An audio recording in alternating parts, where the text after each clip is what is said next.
اللہ اللہ اللہ اللہ۔ اعوذ باللہ من الشیطان الرجیم، بسم اللہ الرحمن الرحیم۔ قد سمع اللہ قول التی تجادلک فی زوجہا وتشتکی الی اللہ، صدق اللہ العظیم۔ معزز ناظرین و سامعین، آج کی نشست میں پارہ نمبر 28 کا خلاصہ و تفسیر کو ذکر کیا جائے گا۔ پارہ نمبر 28 کی ابتدا ہو رہی ہے سورہ مجادلہ تک۔ مجادلہ کہتے ہیں بحث کرنے کو، تو اس میں آ رہی ہے کہ جیسے سورہ کی ابتدائی ہو رہی ہے تو وہ قصہ بیان کر دیا جائے گا آپ کے سامنے۔ اس سورت کے اندر 4 قسم کے احکام کو ذکر کیا گیا ہے۔ پہلے نمبر پہ زہار اور اس کے حکم کو ذکر کیا گیا، اسی طرح منافقین اور یہودیوں کی سرگوشی کا ذکر ملے گا، اسی طرح اس صورت میں مجلس کے آداب کا ذکر ملے گا، اسی طرح اس صورت میں منافقین کی حقیقت کو ذکر کیا جائے گا۔ اللہ رب نے فرمایا قد سمع اللہ قول التی تجادلک فی زوجہا۔ یہ اصل میں واقعہ یہ پیش آیا کہ حضرت خولہ بنت ثعلبہ جن کے خاوند تھے حضرت اوس بن صامت، انہوں نے کیونکہ زمانہ جاہلیت کے اندر زہار کہتے ہیں کہ کوئی شخص اپنی بیوی کو کہہ دے کہ تو میرے لیے ایسے ہے جیسے میری ماں کی پیٹھ، یعنی انتی علیہ کا ظہر امی، تو انہوں نے بھی ایسے ہی کہہ دیا حضرت صامت نے۔ تو حضرت خولہ بنت ثعلبہ جو تھی وہ نبی کریم صلی اللہ علیہ وسلم کے پاس آئیں اور کہنے لگیں کہ اللہ کے نبی مجھے ایسا کہہ دیا گیا۔ نبی کریم صلی اللہ علیہ وسلم نے فرمایا کہ ابھی تک میرے پاس اس کا کوئی حکم نازل نہیں ہوا، لیکن وہ بار بار نبی کریم صلی اللہ علیہ وسلم کے پاس آتی، اسی کا جو ہے نا تجادلک فی زوجہا، کہ وہ بار بار بحث مباحثہ جو کہا گیا اسی کا کہا گیا۔ حضرت خولہ کا وہ بار بار آتی اور کہتی ہیں اللہ کے نبی میرے بچے چھوٹے چھوٹے ہیں، اور اللہ سے فریاد کرتی اے اللہ میرے بچے چھوٹے چھوٹے ہیں، اگر کوئی معاملہ ایسا ہو گیا۔ لیکن نبی کریم صلی اللہ علیہ وسلم سے یہ بھی کہتی تھی کہ دیکھیں میرے خاوند نے مجھے طلاق نہیں دی، کیونکہ حضرت اوس جو تھے وہ فرط جذبات میں آتے ہوئے انہوں نے یہ بات کہہ دی تھی، لیکن اب وہ بھی شرمندہ تھے اور یہ بھی شرمندہ تھی۔ تو اللہ رب العزت نے پھر حکم یہ دیا کہ اگر تم میں سے کوئی زہار کر لے فتحریر رقبہ، اس کا کفارہ یہ ہے کہ وہ غلام کو آزاد کرے۔ اگر اب تو غلاموں والا رواج نہیں ہے تو دوسرا بتایا کہ فصیام شہرین متتابعین، وہ مسلسل 2 ماہ روزے رکھے بغیر کسی ناغے کے، اور اگر بڑھاپے کی وجہ سے یا کمزوری کی وجہ سے یا کسی اور عذر کی وجہ سے اگر وہ روزے نہیں رکھ سکتا تو فاطعام 60 مسکینہ، تو مسکینوں کو 60 مسکینوں کو 2 وقت کا پیٹ بھر کے کھانا کھلانا ہے۔ اگر یہ کر لو گے اس کے بعد تمہاری بیوی تم پہ کیا ہو جائے گی؟ حلال ہو جائے گی۔ یعنی جس طرح زمانہ جاہلیت میں ایسا کرنے سے بیوی کلی طور پہ حرام ہو جاتی تھی، اسلام نے اس سے کیا کی؟ نفی کر دی۔ اس طرح فرمایا الم تر ان اللہ یعلم ما فی السماوات و ما فی الارض، کہ یہ یہود کی سرگوشیوں کا ذکر ہے کہ جب کوئی مسلمان سامنے آتا تو یہودی اور منافق مل کے سرگوشیاں کرنے لگتے تاکہ مسلمان اس سے تنگ ہوں۔ تو اللہ رب العزت نے اس پہ آیت نازل کی کہ اس سے باز آ جاؤ، جو بھی تم سرگوشی کرتے ہو، 2 تم ہوتے تو تیسرے اللہ ہوتے ہیں، اللہ تمہاری ہر بات سے باخبر ہے، لہٰذا ایسے کرتوت نہ کرو۔ اس طرح فرمایا یا ایھا الذین آمنوا اذا قیل لکم تفسحوا فی المجالس، کہ یہ مجلس کے آداب ذکر کر دیے کہ ایک مرتبہ نبی کریم صلی اللہ علیہ وسلم صفا کے چبوترے پہ بیٹھے ہوئے تھے تو صحابہ کرام کی تعداد بڑی، اللہ کے نبی نے فرمایا کہ سمٹ جاؤ۔ صحابہ کرام سمٹے، لیکن پھر بھی کچھ لوگ کھڑے ہوئے تھے، تو اللہ کے نبی نے کن لوگوں کو اٹھا کے ان کو بٹھایا۔ تو مشرکین مکہ جو تھے اور منافقین جو تھے وہ باتیں کرنے لگے، جو منافقین تھے وہ باتیں کرنے لگے کہ دیکھیں کچھ لوگوں کو اٹھایا جا رہا ہے۔ تو اللہ رب نے فرمایا کہ جو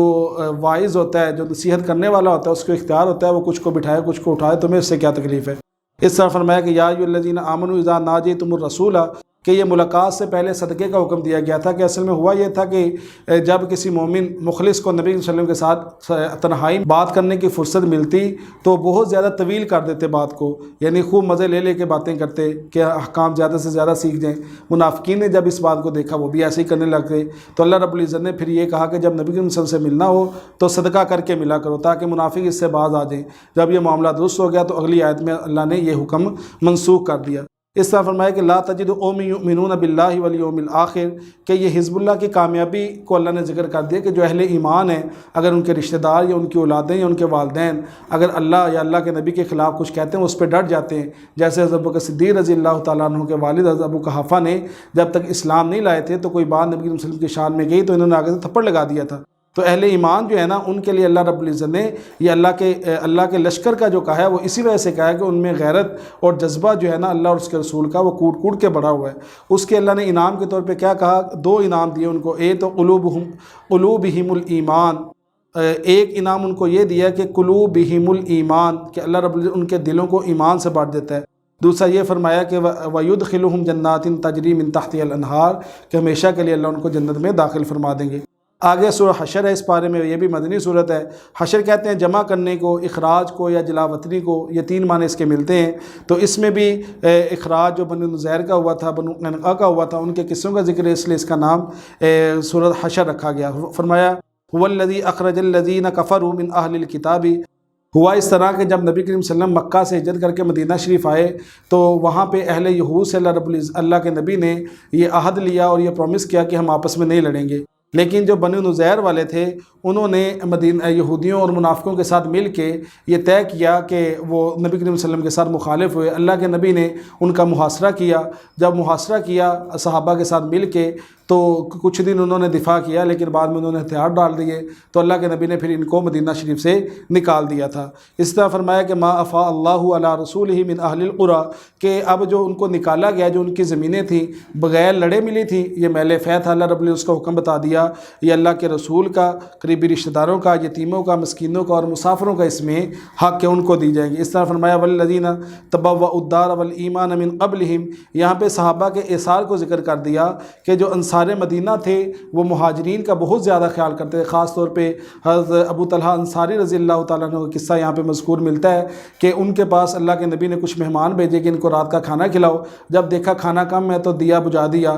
جو چراغ تھا اس کو بجھا دیا تاکہ پتہ نہ چلے، خود کھانا نہ کھایا لیکن مہمانوں کو جو مہاجرین تھے ان کو خوب سیر کر کے کھانا کھلایا۔ یہ ان کا ایثار تھا صحابہ کرام کا۔ اس طرح فرمایا کمثل الذین من قبلہم قریبا ذاقوا وبال امرہم، یہ بنو قینقاع کے کس کا ذکر ہے کہ یہ بھی مسلمانوں کے خلاف ہتھیار اٹھانے کا سوچ رہے۔ اللہ کے نبی نے ان کے خلاف جنگ کی اور ان کو زبردست قسم کی شکست دی، تو ان کا ذکر یہاں پہ ملتا ہے۔ اس طرح فرمایا کمثل الشیطان اذ قال للانسان اکفر، کہ یہ جو منافقین ہیں یہ ایسے ہی ہیں جیسے شیطان انسان کو کفر پہ ابھارتا ہے، تو ان کی مثال اللہ نے ذکر کی کہ جب شیطان ان کو کفر پہ ابھارنے کے بعد اب وہاں سے ہٹ جاتا ہے، جس طرح ان کو جنگوں پہ ابھارتا ہے پھر پیچھے ہٹ جاتا ہے، ان کو نقصان ہوتا ہے، جیسے غزوہ بدر میں ہوا، خندق میں ہوا، تو یہ منافقین کیوں نہیں سمجھتے۔ اس طرح فرمایا لا یستوی اصحاب النار و اصحاب الجنہ، کہ اعمال کا جب دار و مدار اس دنیا میں رکھا گیا ہے تو پھر جو کامیاب اور ناکام لوگ برابر نہیں ہو سکتے۔ اسی طرح فرمایا هو اللہ الذی لا الہ الا هو، اللہ رب العزت نے یہاں پہ سورت کا جو اختتام تھا اپنے اسماء حسنہ کے ساتھ ذکر کیا۔ نبی کریم صلی اللہ علیہ وسلم نے فرمایا کہ اللہ کے 99 جو ہیں وہ اسماء حسنہ ہیں۔ آگے ہم دیکھتے ہیں تو سورۃ الممتحنہ ہے۔ ممتحنہ کہتے ہیں امتحان لینے والی، کیونکہ اس صورت کے اندر جو مکہ سے عورتیں ہجرت کر کے آئی تھیں مدینہ شریف میں، ان کے امتحان لینے کا ذکر ہے، اس لیے اس کا نام ممتحنہ رکھا گیا۔ فرمایا یا ایھا الذین آمنوا لا تتخذوا عدوی وعدوکم، یہاں پہ اصل میں ہوا یہ تھا کہ جب نبی کریم صلی اللہ علیہ وسلم حدیبیہ کے بعد کفار کے خلاف جنگ کی تیاری کر رہے تھے، جب انہوں نے حدیبیہ کی شرائط کو توڑ دیا تو ایک سارہ نامی عورت مکہ میں کچھ مالی امداد کے لیے آئی ہوئی تھی، تو حضرت حاطب بن ابی بلتہ جن کا خاندان ابھی مکہ میں ہی تھا، اس نے حضرت حاطب رضی اللہ تعالیٰ عنہ نے یہ کیا کہ خیرخواہی کے لیے، اپنے خاندان کی خیرخواہی کے لیے قریش کی طرف یہ پیغام دے دیا کہ نبی کریم صلی اللہ علیہ وسلم جنگ کی تیاری کر رہے ہیں، مکہ کو فتح کرنے کی اور مکہ پر حملہ کرنے کی جو تیاری کر رہے ہیں، اس کے بذریعہ خط ان کو اطلاع دے دی۔ تو اللہ رب العزت نبی کریم صلی اللہ علیہ وسلم کو یہ بتا دیا اور فرمایا یخرجون الرسول و ایاکم ان تؤمنوا باللہ، کہ اہل مکہ نے تمہیں صرف اس لیے مکہ سے نکالا ہے کہ تم صرف اللہ اور اس کے رسول کا نام لیتے ہو، ان پہ ایمان لاتے ہو۔ ان کنتم خرجتم جہادا فی سبیلی، کہ صرف تم اللہ کی رضا حاصل کرنے کے لیے اگر یہ کام کر رہے ہو، اسلام قبول کر رہے ہو، تو پھر جیسے اللہ اور اس کے رسول کے احکامات ہیں ویسے تمہیں پابند ہونا پڑے گا۔ آگے یہ بھی بتایا قد کانت لکم اسوۃ حسنہ، کہ حضرت حاطب بن ابی بلتہ کو یہ بھی ذکر کیا کہ دیکھیں حضرت ابراہیم علیہ السلام جو ہیں ان کے اسوہ سے سبق لو، انہوں نے اپنے خاندان کے لیے کتنی شفقت کی، کتنی مہربانی کی، کتنا ان کو سمجھایا، لیکن جب وہ ایمان نہیں لائے تو اللہ نے منع کر دیا ان کے لیے دعا نہیں کرنی، تو انہوں نے دعا بھی چھوڑ دی۔ تو حضرت حاطب کو بھی یہ بتایا کہ دیکھیں اگر تم اس طرح نہیں کرو گے تو یہ اللہ کے خلاف تمہاری کیا ہے، ایک سرکشی شمار ہوگی۔ اسی طرح فرمایا لقد کان لکم فیہم اسوۃ حسنہ، کہ اگر تو تم آخرت کی امید رکھتے ہو پھر ایسی اطلاعیں اور ایسی خبریں تم کافروں تک نہیں بھیج سکتے۔ اس طرح فرمایا یا ایھا الذین آمنوا اذا جاءکم المؤمنات، اصل میں یہاں پہ بھی اس کا شان نزول یہ ذکر کیا جاتا ہے، صلح حدیبیہ کی جو ایک شرط یہ تھی کہ اگر مدینہ میں سے کوئی آدمی مکہ چلا جائے گا تو اس کو واپس نہیں کیا جائے گا، اور اگر مکہ سے کوئی مسلمان ہو کے مدینہ میں آ جائے اس کو واپس کیا جائے گا۔ کچھ مرد حضرات آئے تو اللہ کے نبی نے ان کو واپس کیا۔ لیکن کچھ خواتین آئیں مکہ سے مسلمان ہو کے، تو اللہ رب نے فرمایا کہ ان کی تحقیق کر لو اچھے طریقے سے، اگر تو یہ واقعی مومنہ ہے تو پھر ان کو واپس نہیں دینا۔ کیوں؟ اس لیے کہ جو معاہدہ ہوا تھا وہ مردوں کا ہوا تھا، عورتوں کا نہیں ہوا تھا۔ آگے اللہ رب نے فرمایا فَإِنْ عَلِمْتُمُوهُنَّ مُؤْمِنَاتٍ فَلَا تَرْجِعُوهُنَّ إِلَى الْكُفَّارِ۔ کیوں؟ اس لیے کہ اب وہ اپنے شوہروں کو جو چھوڑ کے آ چکی ہیں، اب ان کا رشتہ ہی ان کے ساتھ ختم ہو گیا ہے اسلام کی وجہ سے، تو لہذا آگے ان کے مہروں کا اور ان کے رہن سہن کے اللہ رب العزت نے احکامات ذکر کر دیے۔ اس طرح یہاں پہ فرمایا یا ایھا النبی اذا جاءک المؤمنات یبایعنک علی الا یشرکن، کہ اگر یہ عورتیں اہل ایمان خواتین تمہارے پاس بیعت کے لیے آئیں تو ان کو بیعت کرواؤ، لیکن ان شرائط پہ کرانی ہے کہ اللہ یشرکن، یہ اللہ کے ساتھ کسی کو شریک نہ ٹھہرائیں، ولا یسرقن، چوری نہ کریں، ولا یزنین، زنا نہ کریں، ولا یقتلن اولادہن، اپنی اولاد کو قتل نہ کریں، ولا یأتین ببہتان، بہتان بازی نہ کریں، اس طرح ولا یعصینک فی معروف، ہر نیک بات مانیں گی۔ ان باتوں پہ اگر یہ آپ پہ بیعت کرنا چاہتی ہیں تو واستغفر لہن اللہ، تو پھر تم ان کے لیے اللہ سے معافی کی طلب کرو۔ اسی طرح آگے سورہ صف ہے، صف کہتے ہیں کتار باندھنے کو، تو مومنین کی صفت ہے جہاد میں صف باندھنے کی، تو اس لیے سورہ کا نام صف رکھا گیا۔ اللہ رب نے فرمایا یا ایھا الذین آمنوا لم تقولون ما لا تفعلون۔ اصل میں ان آیات کا شان نزول یہ ہے کہ کچھ صحابہ نے کہا کہ ہمیں اگر یہ پتہ چل جائے کون سا عمل اجر کے لحاظ سے بڑا ہے تو ہم اس کے پیچھے اپنی جانیں دے دیں گے، تو اللہ رب العزت نے فوراً سمجھایا کہ ایسی باتیں نہیں کرنی، بلکہ جو تمہیں اللہ کے نبی بتاتے جاتے ہیں ویسے ویسے تم اپنے اعمال کو کرتے جاؤ، ایسے نہ کہو کیونکہ ہو سکتا ہے تمہارے منہ کی بات جھوٹ ہو جائے۔ اس طرح فرمایا وَإِذْ قَالَ عِیسیٰ ابْنُ مَرْیَمَ، کہ عیسیٰ علیہ السلام کی بشارت کہ یہ انہوں نے کہا کہ انی رسول اللہ، کہ میں اللہ کا رسول ہوں، کہ 3 کام انہوں نے کہے تھے۔ اس طرح انہوں نے کہا کہ مجھ سے پہلی جو کتاب ہے بنی اسرائیلوں کا تورات جو ہے اس کی میں تصدیق کرنے والا ہوں، اسمہ احمد، کہ میرے بعد ایک رسول آئیں گے جن کا نام احمد ہوگا، جن کا نام محمد ہوگا، تو میں ان کی بھی تصدیق کرتا ہوں کہ وہ اللہ کے آخری نبی ہیں، لیکن انہوں نے نہیں مانا۔ اس طرح فرمایا کہ یریدون لیطفئوا نور اللہ بافواہہم، کہ اللہ رب نے یہاں پہ ذکر کر دیا یہ منافق، یہ مشرک لوگ چاہتے ہیں کہ ہم اپنے منہوں سے اسلام کو مٹا دیں گے، بلکہ نہیں، اسلام ہمیشہ باقی رہے گا اور ہمیشہ غالب ہو کے رہے گا۔ اس طرح فرمایا یا ایھا الذین آمنوا ھل ادلکم علی تجارۃ تنجیکم من عذاب علیم، اللہ نے بتایا تمہیں میں ایسا نسخہ نہ بتاؤں، ایسا وظیفہ نہ بتاؤں، ایسی تجارت نہ بتاؤں جس کی وجہ سے تمہیں نجات مل جائے۔ وہ کیا ہے؟ تؤمنون باللہ ورسولہ وتجاہدون فی سبیل اللہ باموالکم وانفسکم، یہ کام کر لو تو تم کیا ہو جاؤ گے؟ کامیاب ہو جاؤ گے۔ اس طرح آگے سورہ جمعہ کو ذکر کیا کیونکہ اس میں جمعے کے احکامات تھے، اس لیے سورہ کا نام جمعہ رکھا گیا۔ اللہ رب نے فرمایا کہ هو الذی بعث فی الامین رسولا منہم یتلو علیہم آیاتہ، کہ یہاں پہ خاتم الانبیاء علیہ السلام کی جو بعثت کا مقصد ہے اس کو ذکر کر دیا۔ پہلا مقصد یہ کہ یتلو علیہم آیاتی، آپ ان پہ اللہ کی آیات کو تلاوت کریں۔ نمبر 2 ویزکیہم، ان کا تزکیہ نفس کریں۔ نمبر 3 ویعلمہم الکتاب، ان کو قرآن کے معانی سمجھائیں، والحکمت، اور سنت کی تعلیم ان کو دیں۔ اگر یہ کریں گے یہ تو ذالک فضل اللہ یؤتی من یشاء۔ اس طرح فرمایا مثل الذین حملوا التوراۃ ثم لم یحملوها، کہ یہودیوں کی مذمت ذکر کی کہ ان کے پاس اسلام آ گیا، تورات میں بھی ذکر نبی کریم صلی اللہ علیہ وسلم کا ہے، انجیل میں بھی ہے، لیکن یہ نہیں مانتے، تو ان کی مثال ایسے ہی ہے جیسے گدھے پہ کتابیں لاد دی جائیں۔ اس طرح یا ایھا الذین آمنوا اذا نودی للصلاۃ، یہ اہل ایمان کو ہدایات دی جا رہی ہیں۔ اصل میں ہوا یہ کہ نبی کریم صلی اللہ علیہ وسلم خطبہ جمعہ دے رہے تھے، کوئی تجارتی قافلہ آیا تو کچھ صحابہ کرام اس طرف چلے گئے، تو اللہ رب نے فرما دیا کہ نہیں، بلکہ جب جمعے کا وقت ہو، پہلی اذان ہو جائے تو اس کے بعد جمعے کی تیاری کے علاوہ کوئی کام میں مشغول نہیں ہونا۔ آگے سورہ منافقون ہے کیونکہ اس میں منافقین کے احوال کو ذکر کیا جائے گا، ان کی حالت کو ظاہر کیا جائے گا، اس لیے اس کا نام منافقون رکھا گیا۔ فرمایا اذا جاءک المنافقون قالوا نشهد انک لرسول اللہ، کہ منافقوں کا یہ طریقہ واردات بتا دی کہ جب وہ اللہ کے نبی کے سامنے آتے تو کہتے ہم اللہ اور اس کے رسول پہ ایمان لاتے ہیں، لیکن جب پیچھے ہوتے تو پھر طرح طرح کی باتیں کرتے، تو اللہ نے بتا دیا کہ اللہ رب العزت خوب جانتے ہیں کون کون منافق ہیں۔ اس طرح فرمایا یقولون لئن رجعنا الی المدینۃ لیخرجن الاعز منها الاذل، کہ اس کا شان نزول بتایا جاتا ہے کہ عرب کا ایک قبیلہ تھا بنو مستلق، نبی کریم صلی اللہ علیہ وسلم جب ان سے جہاد کے لیے گئے، ان کو شکست دی، شکست دینے کے بعد جب واپسی ہوئی تو ایک چشمے کے پاس پڑاؤ کیا، تو وہاں پہ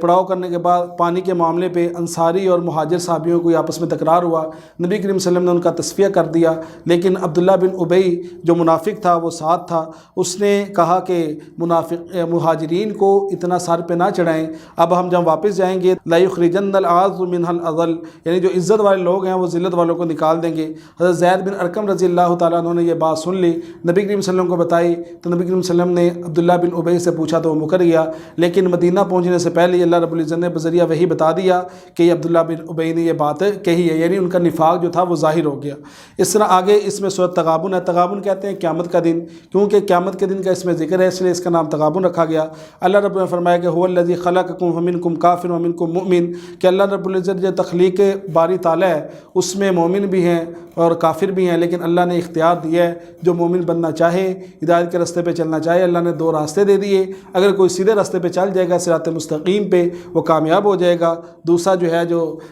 ناکامی کے راستے پہ چلے گا، گمراہی کے راستے پہ چلے گا، ضلالت کے راستے پہ چلے گا، وہ ناکام ہو جائے گا۔ اس طرح فرمایا یوم یجمعکم لیوم الجمع ذالک یوم التغابن، کہ یہ روز محشر کا دن جو ہوگا جس دن اللہ تمام کو جمع کریں گے، جو اچھے اعمال کر کے ہیں ان کو اچھا بدلہ مل جائے گا، جو کفر کر کے ہیں ان کو جہنم میں ڈال دیا جائے گا۔ اس طرح فرمایا یا ایھا الذین آمنوا ان من ازواجکم واولادکم عدو لکم، یعنی تمہاری بیویاں اور تمہاری اولاد تمہارے دشمن ہیں، لیکن یہ کس بارے میں کہا گیا؟ جو دین کی راہ میں رکاوٹ بنے، کیونکہ اکثر طور پہ انسان انہی کے لیے حرام کمائی کی طرف جاتا ہے، لیکن اگر یہ آپ کا سبب نہیں بنتے دین کی راہ سے رکاوٹ کا تو پھر یہ تمہارے لیے فتنہ اور اسی طرح یہ تمہارے دشمن نہیں ہیں۔ اس طرح آگے اس پارے میں سورۃ طلاق ہے، اس میں طلاق کے احکامات کو ذکر کیا گیا، اس لیے اس کا نام طلاق رکھا گیا۔ یا ایھا النبی اذا طلقتم النساء، کہ بتایا گیا کہ پہلے کوشش یہ کرنی چاہیے کہ طلاق والا معاملہ نہ ہو، آپس میں تصفیہ کرنا چاہیے، خاندان والے مل کے تصفیہ کروائیں، لیکن پھر بھی نہیں ہوتا تو پھر طلاق دینی ہے تو وہ احسن طریقے سے دینی ہے۔ وہ احسن طریقہ یہ ہے کہ یا تو طلاق رجعی دو، طلاق رجعی ہوتی ہے ایک طلاق جس کے بعد رجوع کا حق ہوتا ہے، اس کے بعد اس کی عدت گزرنے دو، 1 ماہ گزرنے دو، تاکہ اس دوران اگر میاں بیوی کو آپس میں ان کا غصہ ٹھنڈا ہو جائے یا آپس میں کوئی تصفیہ ہو جائے تو وہ آپس میں کیا کر لیں؟ رجوع کر لیں۔ یا دوسری صورت یہ ہے کہ عورت کو ایسے طہر میں طلاق دو جس میں اس سے جماع نہ کیا ہو، کیونکہ اگر جماع کیا ہے تو پھر وہ بچہ اگر حمل ٹھہر گیا تو اس کی عدت لمبی ہو جائے گی، تو ایسا معاملہ نہ کرو۔ آگے اللہ رب العزت نے واللائی یئسن من المحیض، عائشہ اور حاملہ کی عدت کو ذکر کر دیا۔ عائشہ کہتے ہیں وہ عورت جس کو حیض کا خون نہیں آتا، کم عمری کی وجہ سے، زیادہ عمر کی وجہ سے، کسی بیماری کی وجہ سے، اگر اس کو طلاق ہو جاتی ہے تو اس کی عدت بتائی ثلاثۃ اشہر، اس کی عدت 3 ماہ ہے۔ اور اگر کوئی حاملہ عورت کو طلاق ہو جاتی ہے تو اس کی عدت کیا ہے؟ ان یضعن حملہن، کہ وہ اپنے حمل کو جان لے۔ آخر میں سورہ کے اللہ رب العزت نے فرمایا اللہ الذی خلق 7 سماوات، اللہ رب العزت نے اپنے قدرت کے جو مناظر ہیں ان کو بتایا یہاں پہ۔ آگے ہم دیکھتے ہیں تو سورۃ التحریم ہے، یہ بھی مدنی صورت ہے۔ تحریم میں بھی کیونکہ اللہ کے نبی نے اپنے اوپر شہد کو حرام کیا، اسی نسبت سے اس کا نام تحریم رکھا گیا۔ یا ایھا النبی لم تحرم ما احل اللہ لک، ہوا یہ کہ نبی کریم صلی اللہ علیہ وسلم کی عادت مبارکہ تھی کہ عصر کے بعد ترتیب کے ساتھ اپنی ازواج امہات جو تھیں، امت کی مائیں جو تھیں، ان کے پاس جاتے۔ حضرت زینب رضی اللہ تعالیٰ عنہ کے پاس گئے، حضرت زینب رضی اللہ تعالیٰ عنہ کے پاس گئے تو انہوں نے شہد پیش کیا تو وہ پیا، تو آگے حضرت عائشہ رضی اللہ تعالیٰ عنہ کے پاس گئے، انہوں نے فرمایا کہ آپ نے مغافیر کھایا ہے تو اس کی بو محسوس ہو رہی ہے، تو نبی کریم صلی اللہ علیہ وسلم نے اپنی بیوی کو خوش کرنے کے لیے قسم اٹھا لی کہ آئندہ میں شہد نہیں کھاؤں گا، تو اللہ رب العزت نے اس پہ فرمایا کہ دیکھیں ایک حلال چیز کو اپنے اوپر حرام نہ کریں۔ اسی کو تفصیل کے ساتھ یہاں پہ پورا قصہ ذکر کیا ہے۔ آگے فرمایا یا ایھا الذین آمنوا توبوا الی اللہ توبۃ نصوحا، کہ خالص توبہ۔ اب حضرت علی رضی اللہ تعالیٰ عنہ نے اس کی تشریح فرمائی، وہ فرماتے ہیں کہ خالص توبہ یہ ہے کہ جو گناہ کیے ہیں اس پہ انسان کو ندامت ہو جائے، اسی طرح جو فرض انسان چھوڑ چکا ہے ان کی قضا کرے، اسی طرح اگر کسی کا مال لیا ہے اس کو واپس کرے، اسی طرح انسان نے اگر کسی کے ساتھ زیادتی کی ہے تو اس سے معافی مانگے، اور جو سابقہ گناہ ہیں اس پہ ندامت ہو اور آئندہ گناہ نہ کرنے کا عزم ہو، اور اسی طرح جس طرح پہلے نفس کو غیروں کی اطاعت میں لگا کے اس کو دیکھے، اب ایسے ہی اپنے نفس کو اللہ کی اطاعت میں لگا کے اس کی فرما برداری میں دیکھے، تو یہ ہے توبہ نصوحا، خالص توبہ۔ تو ہمیں بھی آج توبہ کی ضرورت ہے، اجتماعی توبہ کی ضرورت ہے۔ دعا ہے کہ اللہ رب العزت ہمیں اپنے گناہوں پہ توبہ کی بھی توفیق عطا فرمائے اور اچھے اعمال کرنے کی بھی توفیق عطا فرمائے۔ یہ پارے کا خلاصہ تھا۔ وآخر دعوانا ان الحمد للہ رب العالمین۔